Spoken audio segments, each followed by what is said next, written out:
Okay, now we're gonna work on using the roller. And so if you do this before doing your stretches that we went through, you're gonna really break up that fascia so that your stretches will go a lot deeper and will be a lot more effective. So again, you start from the bottom, or I should say I start from the bottom and I work my way up. So starting with the calves, pick my weight off the floor and just roll back and forth. This shouldn't be too painful, and what I do, and I'll show you head on, is I twist my feet as I go, so that way I'm getting all around the sides. So you'll see I start like this, and I move my feet out here, move them in here, so that way I'm getting all sides of the calf. And again from the side. Because those calves really tend to be quite tight. And that's okay, they're supposed to be, but it's still good to stretch them out just a little bit. And I would say that for each roll, it's gonna start off painful, especially if you've never done it. It's gonna feel painful. However, if you stick with it, it's gonna feel better and better, and it's gonna get less and less painful. So when you're working on an area and it's really painful, try to stick in it. It shouldn't be excruciating. Try to lift your weight off of it as you go just to make it a little less painful. But do stick with it until the pain starts to subside, because that means your muscle and the fascia is starting to release, which is a good thing. All right, then working our way up. This is one of the biggest places you want to foam roll, and this is the quad, because it's a hard area to stretch right here on the side. And this foam roller is just genius for breaking that up. So again, this might be a little painful to start with. So you can use your hands to lift your weight up a little bit. And then eventually you'll be able to put all your weight on it. I do this a lot, so this feels really good. And again, to get different angles, sort of move around to the front, then around to the side, around to the front. And I would stay on each area for at least 2 minutes. I'm gonna move through them fast for the sake of the video, but try to stay on them. And on your quad, try to get all the way up here to the connection site where your hip flexor is. All right, and then when you do both sides, you can flip around to the front and really get the front. And I like to point my toes out, because when I point my toes out, I get the inside right here close to my adductors as well. So again, play with that toe positioning on the front. So you roll the quads for a while, and then you want to work up to the hip flexors right here. And what you'll want to do here is lean a little to one side. You can use the opposite foot to roll up on that hip flexor. And this feels weird, and you won't see a lot of people doing this, but it really helps break it up around those hip flexors that tend to be so tight. So then stay in there for a while. Again, try to stay for at least 2 minutes. I'm gonna flip over, do the hamstrings.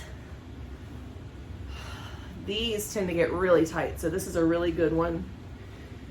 Probably won't be as painful as the quads.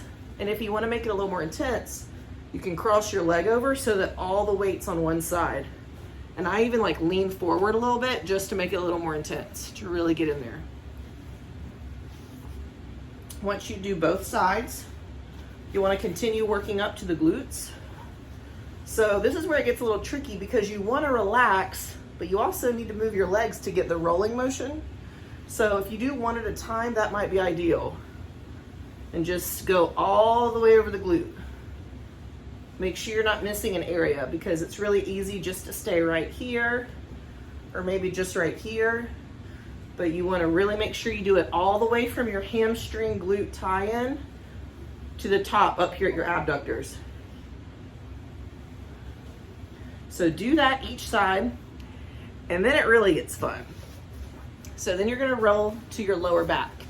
So this is gonna feel really awkward at first probably, but if you stick with it, it gets better.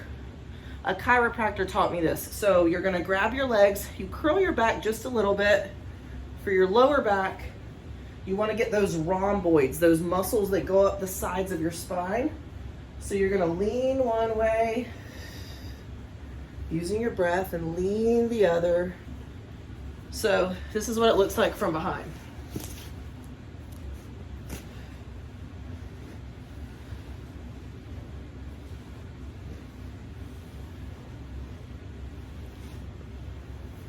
All right, so really loosening up both of the rhomboids right here. And then it gets really fun. And girls, hold your hair or put it up in a bun before you do this, because you will roll over your hair and it will hurt. And you might get a nice good back crack out of this. So with your hair up, arms overhead, melt into the roller and just go back and forth. Keep your gaze straight up at the ceiling, and you can roll all the way from your mid back up to your traps. And this is such a good release. Just continue to melt into it. My back is actually still cracking. All right. And then we're almost done, but we're gonna hit one more sort of uncomfortable spot, and that's the lats. So for this one, you do wanna curl forward a little bit. You wanna have your arm up, and you're gonna go like this. Notice that I have one leg, the leg that I'm laying on, that I'm rolling, that side is straight, and my other leg is pushing back and forth to really get that lat. And again, you can turn a little bit to the back, and you can turn a little bit to the front just to get different angles. And you'll sort of bump over your shoulder blades, so it feels awkward, but the more range of motion you can hit, the better it's gonna be. And if you recall from my last stretching video, I was talking about how up in our armpits, we have a big attachment site where the lats, the triceps, the pecs, they all meet in the spot. So it tends to be really tight. So if you can just stick through that pain, again, you can use this arm to take some of that weight off and just roll back and forth on the posterior side under your arm. That's really going to give you some good release. So do that for both sides. Let me know what you think. This is really going to break up that fascia in a very powerful way before you hit those stretches. So have fun.